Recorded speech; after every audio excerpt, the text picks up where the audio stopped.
महाकुंभ भगदड़ में मृतकों की संख्या बढ़ी, 24 अज्ञात मृतकों की तस्वीरें जारी हुई। पोस्टमार्टम हाउस पर पोस्टर लगाया गया।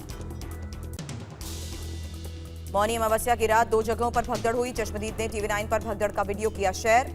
चश्मदीद का दावा, 10 के शव अपनी आंखों से देखे। भगदड़ के चश्मदीद ने टीवी9 से कहा, पुलिस वाले जबरन लोगों को नहाने के लिए भेज रहे थे। संगमनोज पर अचानक भीड़ आई और बड़ा हादसा हो गया। भगदड़ की जांच के लिए आज महाकुंभ जाएगा न्यायिक आयोग। घटनास्थल का दौरा करेगी टीम। यूपी के मुख्य सचिव और डीजीपी ने महाकुंभ में घटनास्थल का निरीक्षण किया। कहा, अमृत स्नान को जीरो एरर कराने के निर्देश। डीजीपी प्रशांत कुमार ने कहा, जहां भीड़ ज्यादा वहां तैनात हो ज्यादा से ज्यादा ऑफिसर। संगम क्षेत्र में भीड़ इकट्ठा ना होने दें। मुख्य सचिव और डीजीपी ने हॉस्पिटल का दौरा किया। घायलों को बेहतर इलाज के निर्देश दिए। परिवार को हर संभव मदद का भी भरोसा। UEM जयपुर एक आदर्श लक्ष्य है। भावी छात्रों के लिए अच्छी नौकरी, भविष्य के लिए तैयार कौशल के साथ अच्छी शिक्षा। महाकुंभ में श्रद्धालुओं के खाने में बालू डालने वाला इंस्पेक्टर निलंबित हुआ। वीडियो वायरल होने के बाद कार्रवाई हुई। महाकुंभ भगदड़ में भीड़ में दबकर देवरिया की मां और बेटी की भी मौत हुई। परिवार में मातम पसरा है। महाकुंभ भगदड़ में कर्नाटक के बेलगावी की भी 4 लोगों की मौत हो गई है। बेलगावी पहुंचा पार्थिव शरीर, शोक में डूबा परिवार। रेलवे बोर्ड के चेयरमैन सतीश कुमार ने रेल भवन में वन वॉर रूम का भी निरीक्षण किया है और वॉर रूम से बने वॉर रूम का निरीक्षण किया और वॉर रूम से ट्रेन और यात्रियों पर रखी हुई नजर रखी जा रही है। महाकुंभ से लौट रहे श्रद्धालुओं को ट्रेन में हार्ट अटैक आया। जीआरपी के जवान ने CPR देकर जान बचाई। त्रिवेणी संगम घाट पर उमड़ा आस्था का सैलाब। हर हर गंगे के नारे के साथ लोगों ने संगम में डुबकी लगाई। अयोध्या के राम मंदिर में भी भक्तों की भीड़ उमड़ी। महाकुंभ में स्नान के बाद श्रद्धालु राम के दर्शन के लिए अयोध्या पहुंचे। बिहार के सासाराम से कांग्रेस सांसद मनोज कुमार, गांव वालों ने लाठी डंडे से हमला किया। सांसद के सिर में चोट आई। सांसद पर हमले के बाद पुलिस ने कई लोगों को हिरासत में लिया। सांसद के भाई के एक स्कूल को लेकर गांव वालों से विवाद था। मध्य प्रदेश के शाजापुर में बाइक टकराने को लेकर विवाद हुआ। 3 से 4 लड़कों ने बाइक सवार को बेल्ट से पीट दिया। बेंगलुरु में बस में चढ़ते वक्त बड़ा हादसा हुआ। ठोकर लगने से सड़क पर गिरा शख्स, बस उसके ऊपर से गुजर गई। तेलंगाना के मेडक में नेशनल हाईवे 44 पर तेंदुआ दिखा। गाड़ी से टक्कर के बाद तेंदुआ घायल हुआ, चल ही नहीं पा रहा था। बिहार के पटना में BPSC अभ्यर्थियों ने विरोध प्रदर्शन किया। दोबारा परीक्षा कराने की मांग को लेकर हंगामा। प्रदर्शन कर रहे BPSC अभ्यर्थियों पर पुलिस ने लाठीचार्ज किया। कई छात्रों को हिरासत में लिया गया। राजस्थान में कोटपुतली में JCB से बन रहा 5000 किलो महाप्रसाद श्री भैरूजी महाराज को भोग लगाया जाएगा। मुंबई के चेंबूर में मेट्रो निर्माण के दौरान एक लोहे का खंभा सोसाइटी की दीवार पर गिरा। खंभा हटाने का काम जारी। जम्मू कश्मीर के पुंछ में घुसपैठ की कोशिश नाकाम हुई। पुंछ सेक्टर में सेना ने 2 आतंकियों को मार गिराया। सेना का सर्च ऑपरेशन जारी। इंदौर के सावेर में एक लड़की पर चाकू से हमला। लड़की गंभीर रूप से घायल हुई। आरोपी अमन शेख की तलाश में जुटी है पुलिस। महाराष्ट्र के उल्लासनगर में पैसे के लिए माता पिता ने 6 दिन की बच्ची को 90,000 में बेच दिया। पुलिस ने 6 लोगों के खिलाफ मामला दर्ज किया है। महाराष्ट्र के पनवेल में क्रिकेट के बैट से पीट कर शख्स की हत्या। पुलिस के मुताबिक पैसे को लेकर विवाद था। आरोपी गिरफ्तार हुआ। यूपी के सीतापुर कांग्रेस सांसद राकेश राठौर ने पुलिस के सामने सरेंडर किया। राकेश राठौर पर महिला ने रेप का आरोप लगाया। लखनऊ के PGI ट्रॉमा सेंटर के पीछे पुलिस और बदमाशों में मुठभेड़ हुई। एक बदमाश के पैर में गोली लगी, दूसरा फरार। देसी पिस्टल बरामद।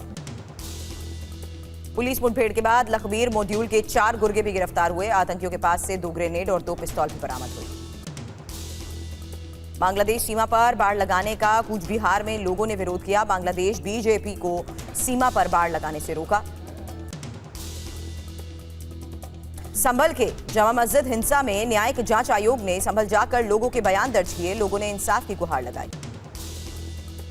शहीद दिवस पर 1721 फील्ड बैटरी के जवानों ने तोपों से राष्ट्रपिता महात्मा गांधी को दी श्रद्धांजलि। जयपुर में गुइलेन बैरी सिंड्रोम के 3 मरीज मिलने के बाद पूरे राजस्थान में अलर्ट है। तीनों मरीजों का इलाज जारी।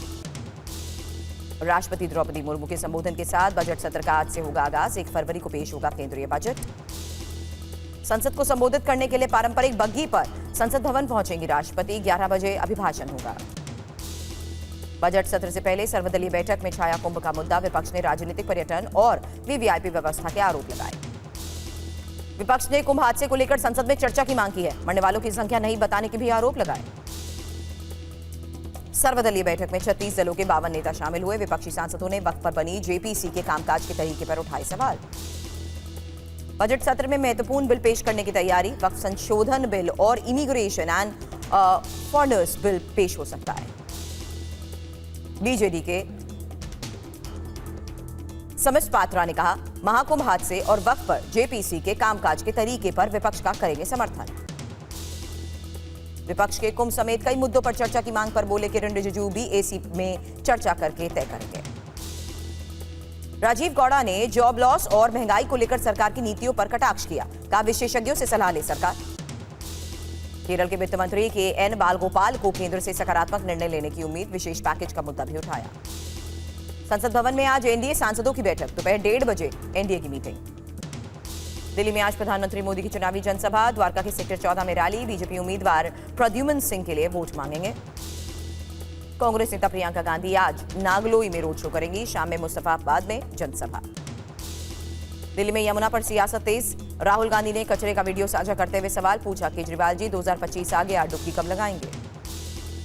यमुना विवाद पर हरियाणा के ऊर्जा मंत्री अनिल विज ने केजरीवाल से पूछा, बताएं किसने मिलाया पानी में जहर? समित पात्रा ने केजरीवाल पर जहर घोलने के आरोप लगाए। कहा, संगम में यमुना का जल शामिल, उसे जहरीला कहना ही आस्था पर चोट। यमुना जल विवाद पर बोले कांग्रेस नेता सचिन पायलट, दिल्ली में राजनीति नकारात्मक हो गई है, टकराव की राजनीति बन गई है। यमुना विवाद पर बोली कुमारी शैलजा, हरियाणा से मुद्दा था तो पहले क्यों नहीं उठाया? क्या दिल्ली की जनता को जहर पिलाते रहे? अरविंद केजरीवाल का कांग्रेस पर बड़ा आरोप। कहा, बीजेपी के साथ मिलकर आम आदमी पार्टी को हराना चाहती है कांग्रेस। दिल्ली में बीजेपी ने ताकत झोंकी। गृह मंत्री अमित शाह ने शालीमार बाग विधानसभा क्षेत्र में रोड शो किया। अमित शाह ने जनसभा में आम आदमी पार्टी पर घोटाले के आरोप लगाए। कहा, भ्रष्टाचार खत्म करने आए थे और भ्रष्टाचार को ही अपना लिया। राजनाथ सिंह ने चुनाव प्रचार के दौरान केजरीवाल से पूछा, क्या बीजेपी ऐसी पार्टी है जिसका सीएम दिल्ली वासियों को जहर पिलाएगा? बीजेपी अध्यक्ष जेपी नड्डा ने दिल्ली में चुनाव प्रचार किया। शाहदरा विधानसभा क्षेत्र में पार्टी प्रत्याशी के लिए वोट मांगा। एसपी प्रमुख अखिलेश यादव और आम आदमी पार्टी नेता अरविंद केजरीवाल ने एक साथ चुनाव प्रचार किया। किराड़ी विधानसभा क्षेत्र में रोड शो किया। महाराष्ट्र के सीएम फडणवीस ने मुस्तफाबाद में चुनाव प्रचार किया। कहा, दिल्ली में परिवर्तन करने वाली हैं महिलाएं। बीजेपी उम्मीदवार मनजिंदर सिंह सिरसा ने जीत का दावा किया। कहा, माताएं मन बना लेती हैं तो बदलाव आता है। हरीश खुराना ने मोतीनगर में महिलाओं को प्रमाण पत्र बांटे। कहा, सत्ता में आने पर महिलाओं को मिलेंगे 2500 रुपए भत्ता। पंजाब के सीएम भगवंत मान के आवास कपूरथला हाउस पहुंची भारतीय चुनाव आयोग की टीम। भारी संख्या में सुरक्षा कर्मियों की तैनाती। रिटर्निंग ऑफिसर ओपी पांडे ने कहा, सी विजिल ऐप पर मिली थी शिकायत, हमें अंदर जाने नहीं दिया जा रहा। केंद्रीय मंत्री रवनीत सिंह की चुनाव आयोग से मांग। कपूरथला हाउस आने वाले पंजाब के सभी एमएलए, मंत्री और सीएम के सरकारी वाहनों की जांच करें। ईसीआई टीम के कपूरथला हाउस पहुंचने पर बोले मनीष सिसोदिया, फर्जी छापे मारता है चुनाव आयोग, झूठी अफवाहें फैलाता है। दिल्ली में पंजाब के सीएम आवास पर चुनाव आयोग की टीम पहुंचने पर अखिलेश यादव बोले, घबराहट में छापे का सहारा बीजेपी ले रही है। पंजाब के सीएम भगवंत मान ने कहा, दिल्ली पुलिस ने पूरे घर पर चप्पा चप्पा तलाश लिया, क्या मुझे बताएंगे मिला क्या? हिमंता बिस्वा शर्मा ने कहा, चुनाव आयोग स्वतंत्र है, जहां से शिकायत मिलेगी, संदेह होने पर वहां एक्शन होगा। गौरव वल्लभ ने कहा, खुलेआम शिकायत आ रही है तो चुनाव आयोग के कामकाज में बाधा डाल रही है आम आदमी पार्टी। दिल्ली में कार्ड से कैश बरामदगी को लेकर संदीप दीक्षित ने आम आदमी पार्टी को घेरा। कहा, सरकार का दुरुपयोग हो रहा है। अयोध्या के मिल्कीपुर उपचुनाव में एसपी सांसद डिंपल यादव ने जीत का दावा किया। कहा, ऐतिहासिक परिणाम आने वाले हैं। महाराष्ट्र में पत्नी के साथ शिवसेना में शामिल हुए व्यवसायी अभिषेक वर्मा, डिप्टी सीएम शिंदे भी मौके पर मौजूद रहे। बुर्का बैन पर बोले एआईएम नेता वारिस पठान, नितेश राणे को झूठ बोलने और जहर फैलाने की आदत सी हो गई है। वक्फ संशोधन बिल पर बोले जेकेएपी अध्यक्ष सैयद मोहम्मद अल्ताफ बुखारी, खामियां दूर हो लेकिन प्रशासक मुसलमान ही हो। महात्मा गांधी की पुण्यतिथि पर सीएम योगी आदित्यनाथ ने उनकी प्रतिमा पर पुष्प अर्पित किए, श्रद्धांजलि अर्पित की। महात्मा गांधी को श्रद्धांजलि देने के बाद ताली बजाने लगे सीएम नीतीश कुमार। स्पीकर ने इशारे से रोका। Indian renaissance the Modi ticket पुस्तक के विमोचन पर बोले अमित शाह, स्वर्णिम अक्षरों से लिखा जाएगा पीएम मोदी का 10 साल का शासन। दिल्ली में चुनाव प्रचार के बीच वाल्मीकि मंदिर पहुंचे केंद्रीय गृह मंत्री अमित शाह। मंदिर में पूजा अर्चना की। आंध्र प्रदेश के एलुरू में जंगल के पास 4 जंगली बिल्ली के बच्चे मिले। बाघ का बच्चा समझकर लोग इकट्ठा हो गए। तमिलनाडु के तिरुचिरापल्ली में 75वीं डायमंड जुबली जंबूरी खेल का शुभारंभ। देश भर के खिलाड़ी हिस्सा ले रहे हैं। जम्मू कश्मीर के गुलमर्ग में जबरदस्त बर्फबारी की वजह से पूरा इलाका सफेद चादर से ढका। दिल्ली में सीएम हेमंता बिस्वा शर्मा भोगाली बिहू उत्सव में शामिल हुए। असमी लोगों को संबोधित भी किया। गणतंत्र दिवस परेड में गुजरात की झांकी ने लगातार तीसरी बार जीता अवार्ड। केंद्रीय मंत्री संजय सेठ कार्यक्रम में शामिल हुए। World neglected tropical disease day Delhi में इंडिया गेट को नारंगी और बैंगनी रंगों से रोशन किया गया। पाकिस्तान में विराट की दीवानगी। चैंपियंस ट्रॉफी से पहले पाकिस्तान में लगे विराट कोहली के पोस्टर।